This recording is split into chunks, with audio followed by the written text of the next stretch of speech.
Hi, my name is Corey Schweitzer. Today is January 6th, 2026, and this is my hearing with Justin Coleman of the Nez Perce County, Idaho Prosecutor's Office. This is, well, listen for yourself. The hearing is about to start. It's something like 4:28 p.m. East Coast, because that's where I'm at. Enjoy the show.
Mr. Coleman, can we verify your audio is working? Yes, can you hear me? Yes. Mr. Schweitzer, can we verify your audio is working? Yes. Can you hear me? Yes, I can hear you. We are waiting just for a moment. The hearing committee members took a short break, and they will be right here momentarily, and then we will begin.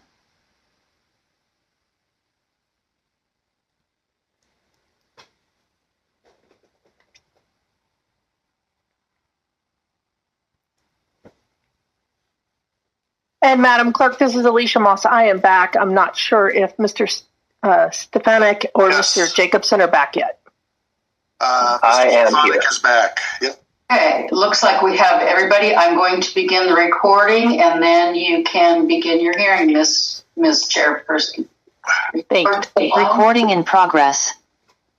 Okay, I hear the recording's in progress, so we'll go ahead and start. This is the time and place for a review hearing in the matter of Justin J. Coleman, Idaho State Bar Complaint number 25-169A. Everything that's happening in this case is confidential to this case. There are other cases that were not consolidated with this case. Those cases are 25-168A, 25-169A, 25-187A, 25-208A. None of those cases are being considered here, and this information is solely for this case, 25-169A. The hearing is being conducted pursuant to Idaho Bar Commission Rule 509D. This proceeding is being recorded by Madam Clerk. First, I'll have everybody identify themselves on the line. I'll start with myself. My name's Alicia Moss. I'm the chair of the hearing committee, and we'll go next to the committee members. Mr. Stefanik, can you start? Yes, Mike Stefanik, committee member. Mr. Jacobson. Hello, Soren Jacobson, committee member. And then we have the claimant/grievant. Can you identify yourself too, please, sir? The claimant, my name is Mr. Corey Michael Schweitzer. Okay, thank you. And I wasn't sure how to pronounce that, so I appreciate that. So Schweitzer. And then we have the attorney on the line where the complaint is against. Can you identify yourself as well, sir? Yes, it's Justin Coleman, Nez Perce County Prosecutor. Okay, great. Thank you. Any other witnesses or parties on the line? Madam Clerk is obviously on here, but I don't see anybody else, but I asked the question just to make sure. Not hearing anyone? We'll go forward. So the first thing, we're going to identify the written record. And we may close it today, and we may, but I want to go over with Mr. Schweitzer some options. But I will start with part of the record. The grievant/claimant is Mr. Schweitzer. He has requested this hearing for the purpose of reviewing Bar Counsel's May 29th, 2025 disposition and decision finding that he did not meet his clear and convincing burden of proof that Attorney Coleman violated any rules of professional conduct. The committee has been provided a written record of this matter, and specifically this is what we have in the record right now.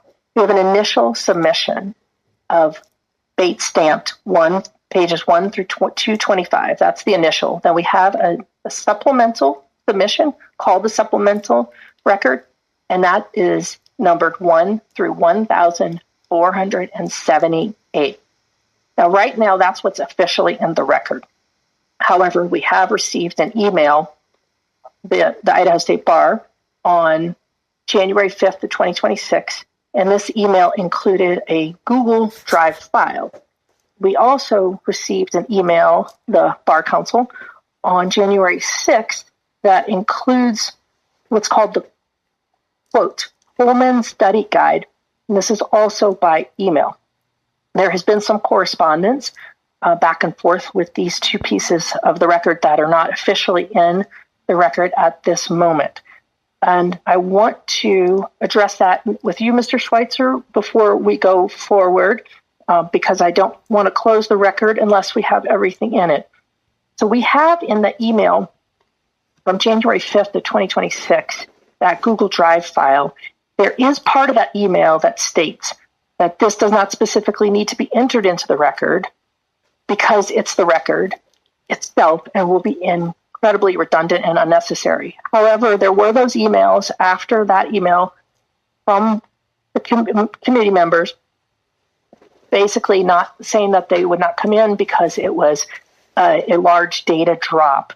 What I want to make sure, though, is at this moment, would you still like that in the record based on that email that you were not asking it to be in the record, but then we have further emails where we said it wouldn't be in the record, but those emails might indicate you wanted it in. And Mr. Schweitzer, would you like that in or not? I would not like the Google Drive link entered into the record because you are correct, and I correctly stated that is the record itself. To duplicate the record already available to me would be redundant. There's no need to double it to 1477. Great. The second part is that there were 3 emails that were sent on the 5th that I would like included in the record.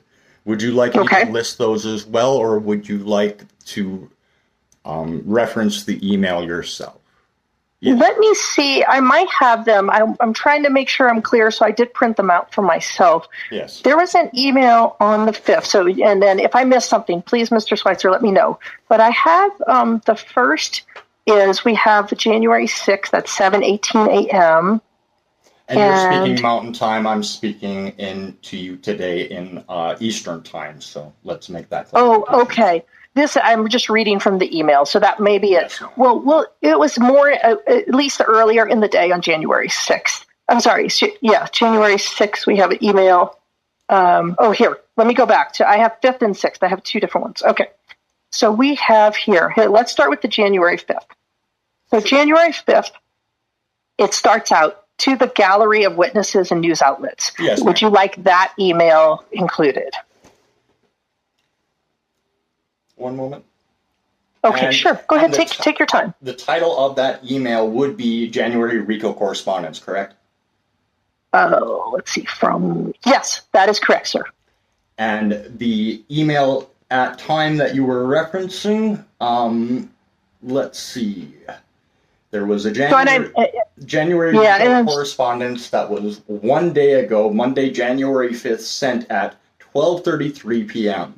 titled Miss Carlisle, Idaho State Bar Witnesses and Respondents. Yes, I would like that entered into the record. The second email in that thread, I'm scrolling down now through. I received a response from Karen Carlisle asking, are you intended this to be added into the record for the hearing committee? The answer is yes. There are 2 email attachments.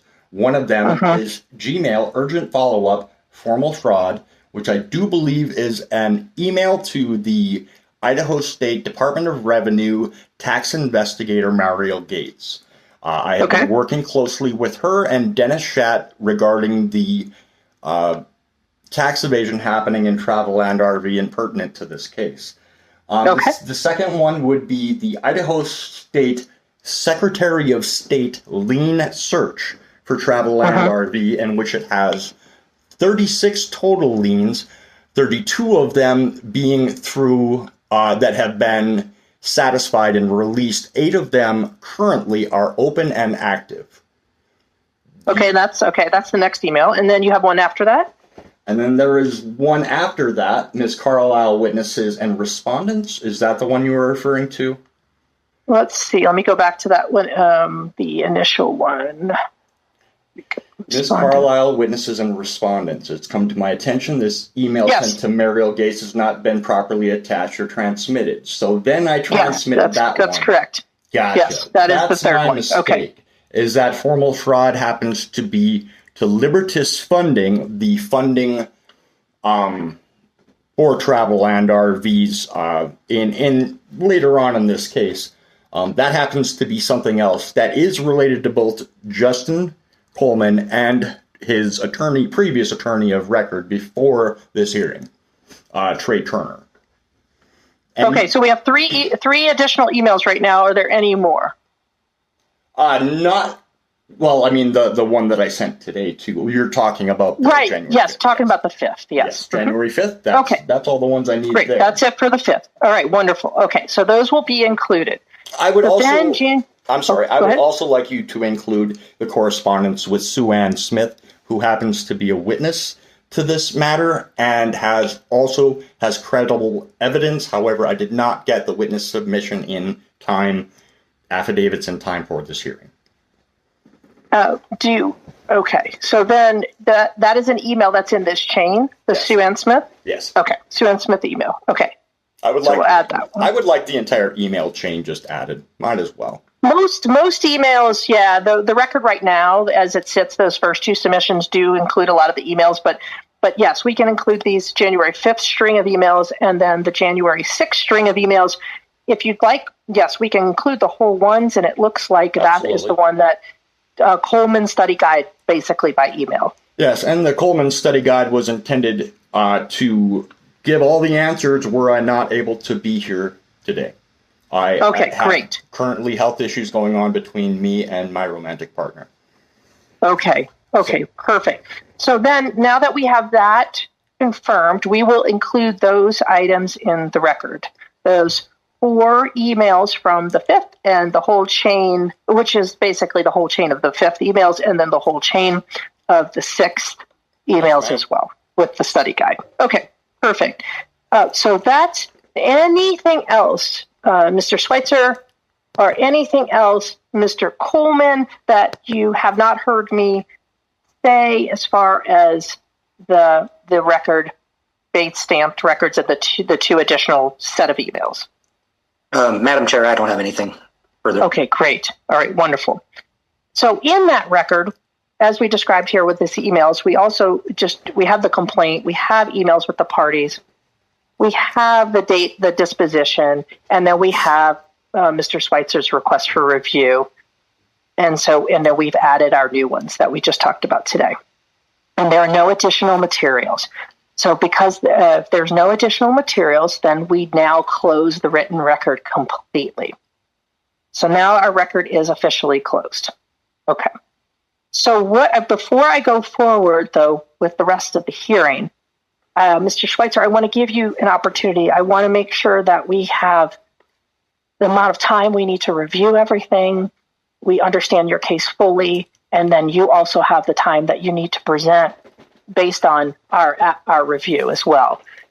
We have the issue, though, is we just got the chain of emails on the 5th. We just got the study guide on the 6th and that chain of emails. And we have not had any time to digest that, especially the study guide, which looks like you spent a lot of time and has a lot of information in there that we really would want to look at.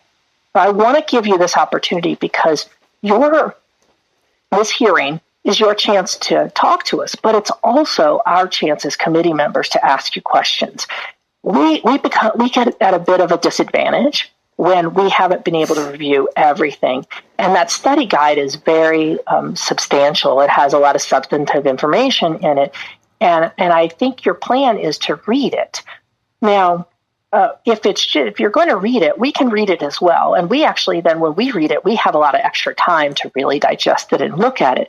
So I want to give you this opportunity that we can go forward and you can read it and you do it how it feels comfortable to you. Or you can know that we will absolutely read it and you can give us argument based on the record.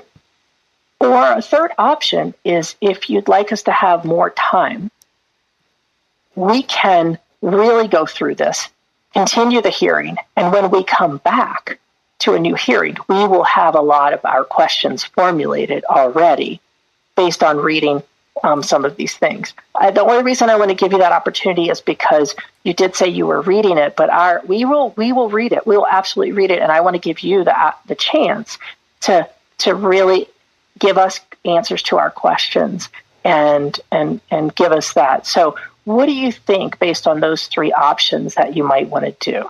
Councilwoman, Chairwoman, I like the third option the best, that you go ahead and read that, and then we can postpone this and come back and revisit.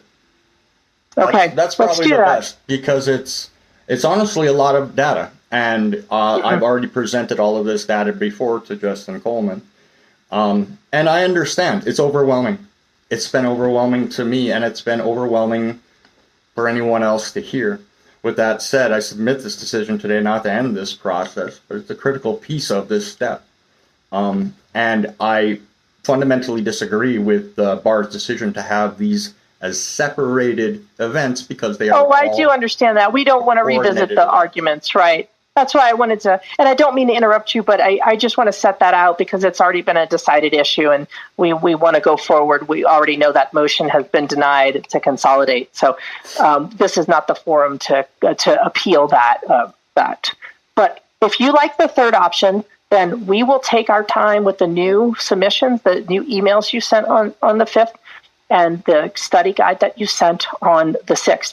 What I would say, though, is if this feels comfortable to you, it feels like you're getting your day in court, is that when we come back for that hearing, that whatever presentation, you keep it short and sweet, and then we can use a lot of time for the committee to ask questions because we will have already reviewed all the information and your Q&A, and that way we really use your time wisely, because I know the committee members we already have questions, and I know we have more now after we're going to read that Q&A. I just looked at it very quickly, and I can already tell that we would. Would that be something you would feel comfortable with? Yes, that's something I feel comfortable with, because I feel the record is far too expansive to nail down to an hour meeting. This is going to be something that could be taking as long as 3 or 4 today if we were to go through it fully. I would far rather prefer that the whole chair look at all of the documentation and we can come back and revisit this. Okay, great. So that's good. So our record is closed. So I just say, Mr. Schweitzer, obviously you can email with Bar Council for updates or things, but we cannot accept anything new into the record. That will allow us to really dig into it, formulate our questions, and then we'll come back for another hearing where we will have a limited presentation. Normally, I will give 15 minutes to the complainant grievant, 15 minutes to the attorney, and then a 5-minute rebuttal or summary from the claimant, which was you, Mr. Schweitzer. So that's how that'll run for the next one. I understand. Thank you very much for your time. Okay, you're welcome, sir. Any other questions from anyone here, Mr. Coleman, or any further questions, Mr. Schweitzer? No, ma'am. Madam Chair, I don't have any questions at this time. Thanks. Okay. Real quick, this is Mike Stefanik. I wanted to make sure that with the new record that Mr. Coleman has reviewed or has received and will review the new record, including the what was it called, the study guide. Yes. There might be some questions for him as respect to the points made in the study guide. Just want to make sure he had it.